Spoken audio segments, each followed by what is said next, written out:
Je vais t'expliquer c'est quoi la friction limbique. La friction limbique, c'est la quantité de résistance que j'ai dans mon système à accomplir une tâche. Si je te donne un exemple, analogie, je veux traverser une rivière.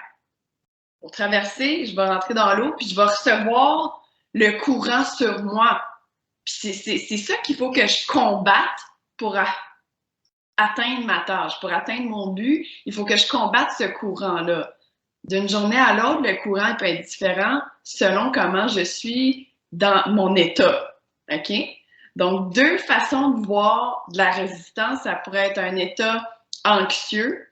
Donc, ça serait un état où est-ce qu'il y a comme un alarme là, un peu. Là. On est stressé, puis on n'est pas vraiment prête à mettre l'énergie sur se concentrer pour mettre une tâche. On est plus dans un état anxieux, donc on est perturbé. La deuxième façon où on pourrait vraiment ressentir de la résistance dans l'analogie de traverser une rivière, ça serait si je suis vidée, je suis dans un état de fatigue. Fait que je peux pas résister, je peux pas combattre la résistance que je reçois. Fait que je vais abandonner. Je pourrais pas traverser, je pourrais pas accomplir ma tâche. Dans ce cas-là, il faut juste comprendre que même pour moi ou pour n'importe qui, la friction limbique que je ressens pour une tâche peut varier d'une journée à l'autre. Comme par exemple, je me dis sur une journée qui est super chargée, j'ai plein de clients, j'ai des commissions à faire, je me dis hey, j'aimerais vraiment ça faire 45 minutes sur mon vélo. Mais c'est pas une bonne journée, je vais être anxieuse, je vais être stressée, j'aurai pas le temps.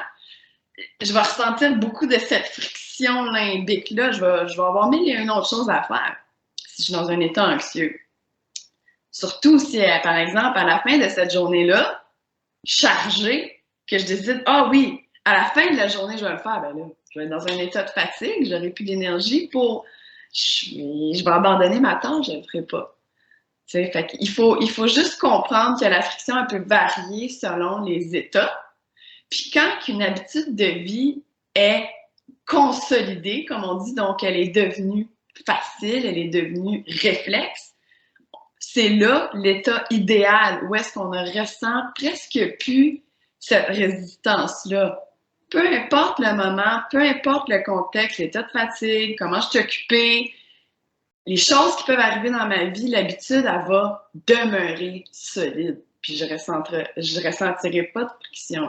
Ça c'est le summum. Quand on est débutant, c'est pas ça. Tu vas en ressentir de la friction, puis c'est normal, puis il faut avoir de la vitalité pour être prête à combattre cette friction-là. Puis, tu sais, on a des kinésiologues chez Kinéden qui sont là pour vous aider à combattre cette friction-là, mais il y a quand même une part qui vient de vous. OK?